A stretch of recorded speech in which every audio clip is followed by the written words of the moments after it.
inéluctable redistribution des cartes est en cours dans le métier de la transaction immobilière. La crise sanitaire, avec la généralisation du télétravail et l'évolution des attentes des ménages, a non seulement fait naître de nouvelles attentes immobilières, mais elle a aussi accéléré la digitalisation des intermédiaires immobiliers. C'est le constat réalisé dans la dernière étude Xerfi Precepta sur ce sujet et intitulée « Les bouleversements du marché de la transaction immobilière ». Les agences immobilières, déjà challengées par les enseignes de mandataires, font désormais face au décollage des néo-agences comme Liberkey, Proprio ou encore les agences de papa. Entre les opportunités stratégiques et les attentes tarifaires des clients, les conditions sont réunies pour une percée de ces nouveaux intermédiaires de type low cost.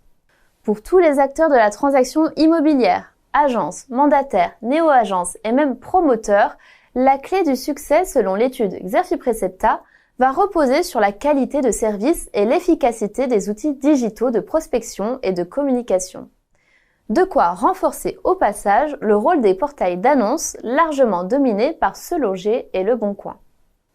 Dans ce contexte de concurrence exacerbée, où la vente entre particuliers et les nouveaux entrants reste en menace constante, quels leviers de croissance sont privilégiés par les acteurs? Les experts de Xerfi en ont identifié 6 principaux.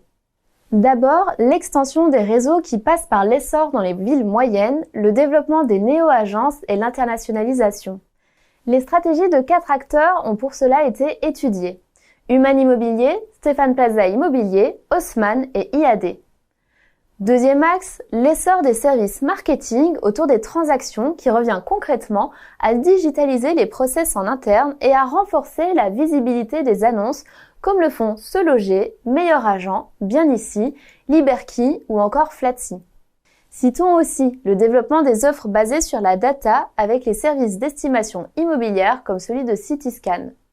La valorisation des annonces et des biens via les visites virtuelles et la modélisation 3D comme le font Habiteo et Nodalview. Mentionnons enfin l'élargissement de l'offre de biens et de services associés grâce au recours croissant aux partenariats et le renforcement de la notoriété via les campagnes de communication grand public et l'usage des réseaux sociaux. L'objectif est ici de mieux communiquer et de renforcer la marque comme le montrent les investissements réalisés par les agences de papa.